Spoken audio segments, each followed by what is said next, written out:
Dauphin, Manitoba is awash in grief and memories today. The community is remembering the 16 lives lost after a bus and a semi-truck collided in the province a week ago. Hearts are broken, families are grieving. A community is feeling immeasurable loss.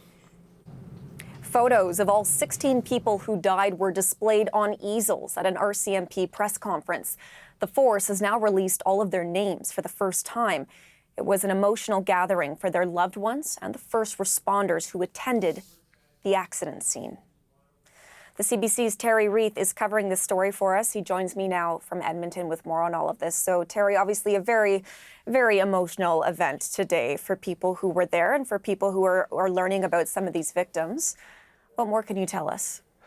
Well, Hillary, there was a moment when that first photo came out, the large photo being placed on the easel, when you could just feel in your heart that this was going to be something else.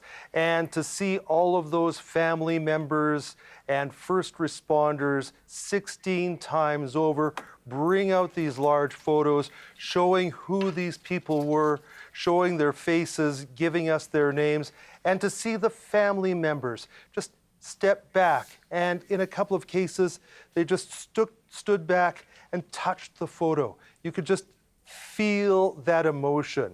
And Superintendent Jeff Osmondson, the RCMP superintendent, talking about the decades of contribution that these people had made to the community of Dauphin and surrounding communities. They ranged in age from 68 to 88 years old, and many of them friends and neighbors. They were there for a fun outing, something that they'd been looking forward to, heading off to a casino just one day and suddenly just lost. And let's not forget about the others, the 9 people that survived that terrible crash. They remain in hospital with fairly severe injuries, 4 of them right now still in critical condition.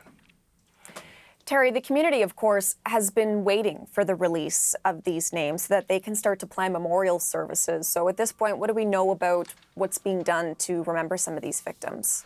Well, Hillary, we know that Dauphin's going to be grieving this for a very long time. But it really begins tonight, 7 o'clock at the Ukrainian Auditorium. There's going to be a memorial service. It is specifically for family members and very close friends. There won't be any media or any strangers there. It's all going to be friends. Getting that chance to finally connect together and talk about their loved ones.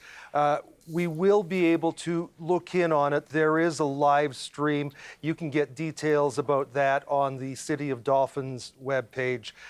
And then Sunday, religious services. We know that the Ukrainian church there is planning something very special, and there will be those special larger occasions. But you know that throughout Dauphin and area, there's going to be a lot of small groups grieving as well. Terry, thank you for this. We appreciate it. CBC's Terry Reith for us in Edmonton.